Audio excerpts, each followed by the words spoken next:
tenemos aquí dos invitados muy especiales que vienen acompañados de parte del Instituto iGlobal dentro del marco del Diplomado de Inteligencia Artificial que se está realizando, la doctora Idoia Salazar y el doctor Benjamin, ambos doctores vinculados a temas de ética y a temas de inteligencia artificial, cofundadores del Observatorio del Impacto Social y Ético de la Inteligencia Artificial y ambos miembros del panel de expertos del Parlamento Europeo en materia de inteligencia artificial.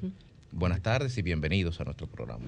Buenas tardes, muchas gracias. Sí, para algunas personas, hablar de inteligencia artificial o de metaverso, que es parte de lo que ustedes también estaban hablando entre las actividades del iGlobal, suena muy futurista o suena muy tecnológico, pero sin embargo ustedes están abordando unas perspectivas que para la mayoría de las personas son desconocidas y son las más trascendentes, como la ética que tiene que estar detrás de la inteligencia artificial.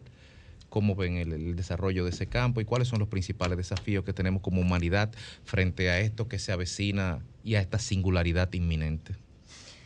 Pues sí, la verdad es que la inteligencia artificial no es el futuro, es el presente. Ya lo están usando muchas empresas, ya lo están usando muchos organismos públicos y privados, y es el momento de que realmente afrontemos la ética, las posibles consecuencias que puede tener, negativas, que pudiera tener para la sociedad esta tecnología. Sin duda, esta tecnología trae muchísimos beneficios.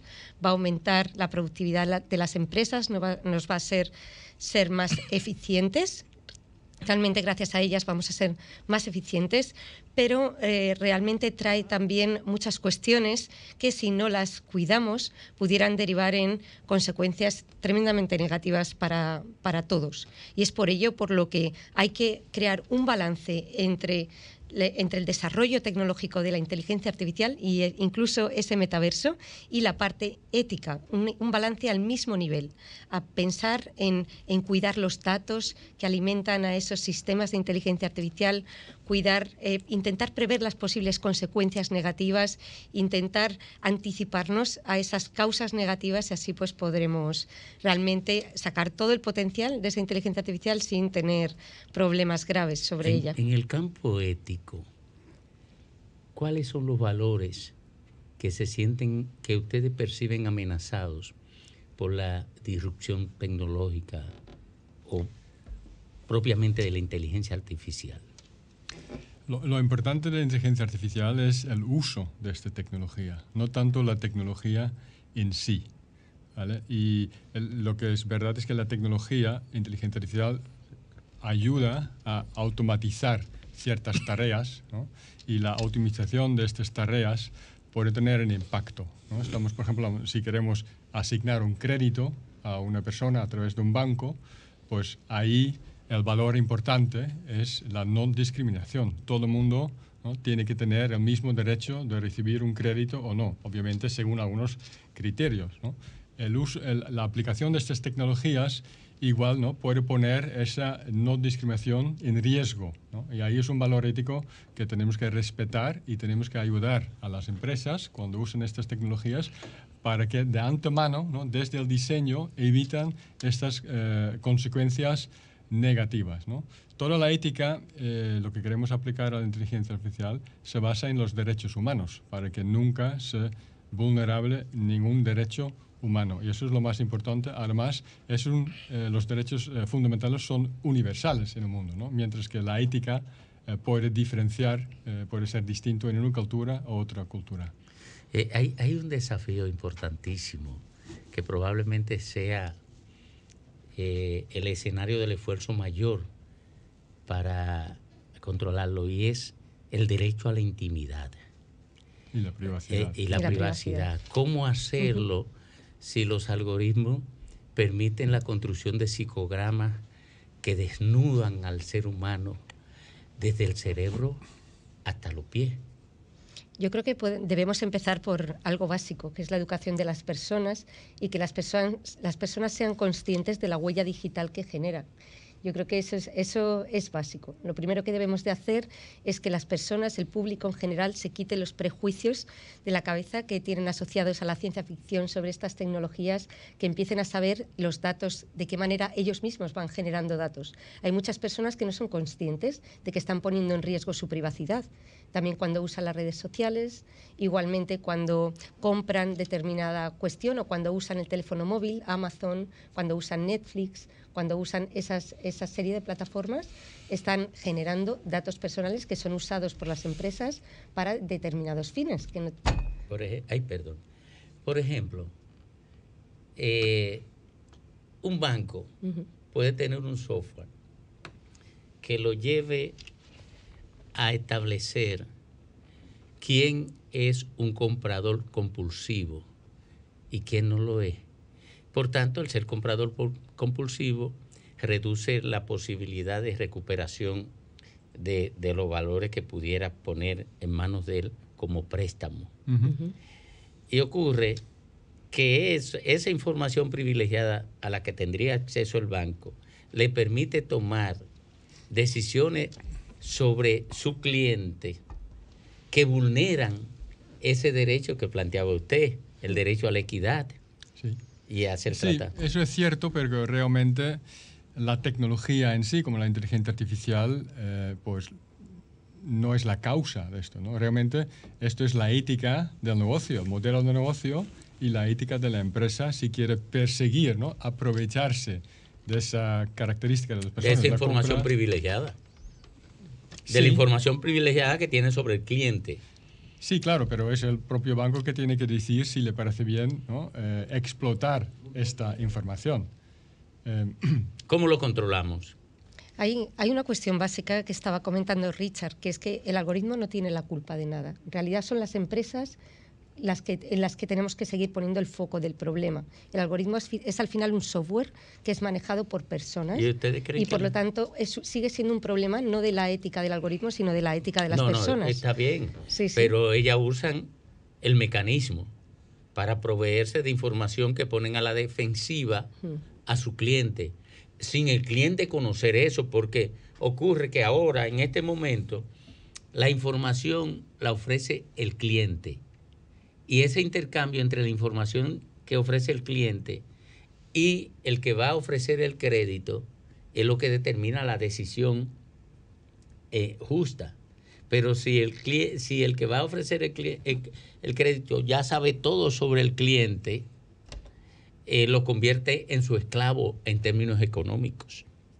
¿Cómo frenarlo? O sea, porque el banco no va a controlarse por él mismo. El banco no va a asumir ética porque el capital no asume ética.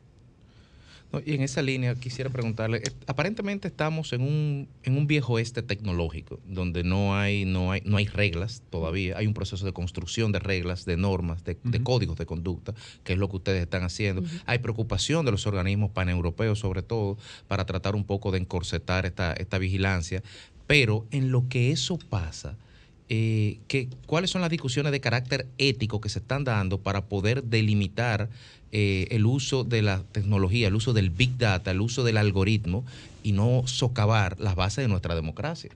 Que en el fondo es eso. Sí. Es justamente esto que estabas diciendo. Es cierto que en la Unión Europea ya existe una propuesta de regulación en inteligencia artificial que será aplicable más o menos en unos 2 años. Mientras tanto, lo que se están haciendo son códigos éticos internacionales con unas bases comunes. Algunas de ellas principales es, por ejemplo, esta cuestión relativa a la privacidad en los datos personales o cuestiones de discriminación y sesgos. Específicamente, ya sabemos cuáles son estos principios sobre los que realmente nos tenemos que focalizar.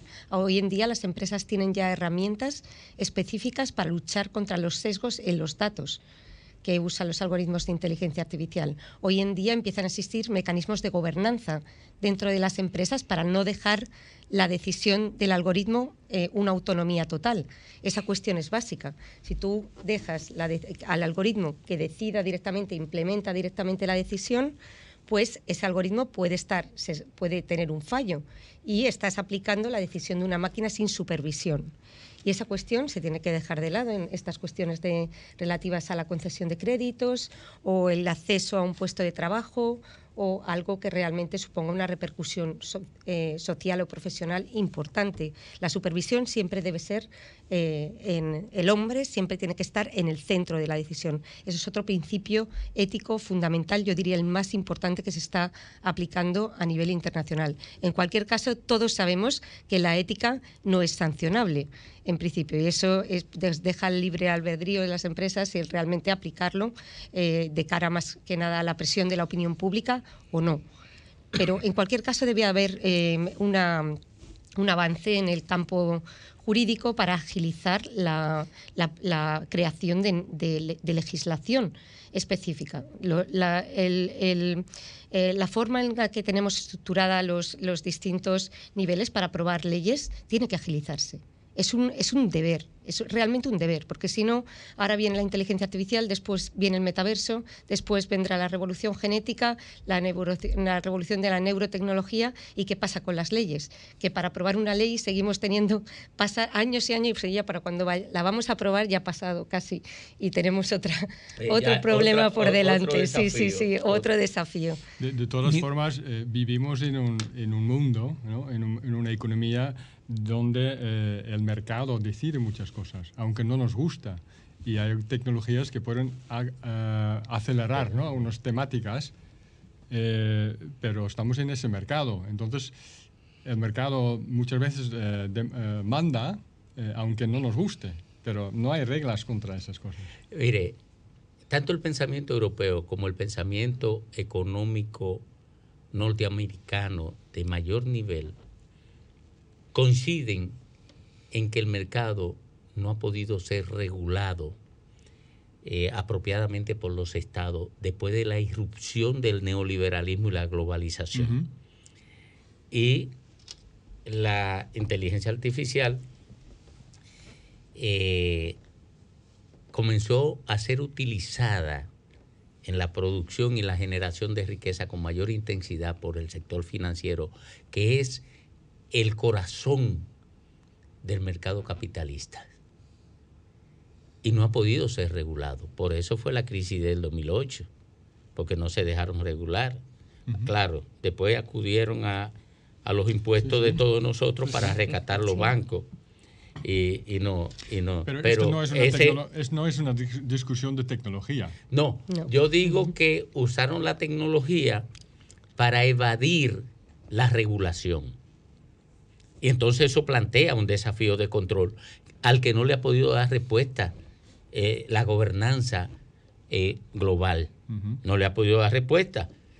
Entonces, ahí ustedes, los que trabajan en el tema de la regulación del uso de la inteligencia artificial, tienen un desafío mayor, porque el neoliberalismo, como orden económico mundial, se niega a que lo regulen. Sí. Yo, sin embargo, soy de lo que cree que el proceso de la evolución, imponiendo las novedades, es indetenible. Aunque cree dificultades, como es en este caso, el masivo y diverso proceso que a nivel de la inteligencia cuestiona la práctica que uno ha heredado en la cabeza. Porque con la experiencia usted no puede trabajar hoy ignorando el recurso de la modernidad en los diversos aspectos que tiene. Ahora, podría, por el nivel de la ruptura que es general, convertirse esto en una cuestión educativa que transforme en un proceso nacional la adecuación de los jóvenes emergentes a un proceso donde la experiencia no tiene ya importancia, sino es la novedad. No es mirando para atrás, sino en función de entender la actualidad. Y entender la actualidad es enfrentarse a la dinámica creadora de esa inteligencia artificial. ¿Cómo tratar el tema de masificar estas cosas? Lo que has comentado es la base de todo, la educación. la formación continua a todos los niveles. Debe haber un cambio educativo, un cambio de la estructura educativa, un cambio de la estrategia educativa, de manera que enseñemos a nuestros jóvenes, a nuestras personas que ahora mismo están trabajando, personas mayores, cuáles son, no la técnica en sí, no les enseñemos a desarrollar algoritmos, sino cómo usarlos, de qué manera usarlos para fomentar la eficiencia, enseñarles a fomentar a crearse a sí mismos nuevas habilidades, que son crear personas con un mayor criterio, que les ayude realmente a vivir en este mundo de datos en el que las empresas nos pueden llegar a manipular, que sean las personas, la sociedad en general, las que tengan un criterio fuerte para tener la última palabra y fomentar de esa manera la responsabilidad individual. Si no lo hacemos, vamos a crear un mundo, o va a haber un mundo de personas muy fácilmente manipulables. ¿Por quién? Por los algoritmos. En realidad no, sino por las grandes empresas que manejan todos los datos y que usan algoritmos para eso. La educación es básica y debe fomentarse menos la teoría y más la capacidad, las habilidades, la manera en que tenemos de enfrentar la toma de decisiones, ese tipo de cuestiones. Debemos de hacer personas más conscientes del mundo en el que viven. Y eso es algo básico, es básico para que tengamos una sociedad sana con estas tecnologías. El peligro no está en la tecnología en sí misma. Realmente puede hacer mucho bien la tecnología que tenemos, sino nosotros como sociedad no nos preparamos para esa tecnología. Ese es el problema y el uso que le hacemos. Bien, pues gracias a los doctores Idoia Salazar y Richard Benjamin por estar con nosotros el día de hoy. Y si los amigos están interesados en seguir profundizar este tema, pues comentarles que hoy apenas a las 6 de la tarde tendrán una interesante charla sobre nos mudamos al metaverso en el auditorio de Fuglone. Cualquier persona que esté interesada en profundizar en estos importantísimos temas de tanta trascendencia y relevancia para el desarrollo individual y como sociedad, ahí creo que nos podríamos ver y nos mudamos allá también. Muchas gracias. Muchas gracias. Sol 106.5, con la mayor variedad de contenido, información, entretenimiento e interacción en una sola estación. Cobertura total, disponible para ti en la radio y en las plataformas digitales. Somos Sol 106.5, la más interactiva.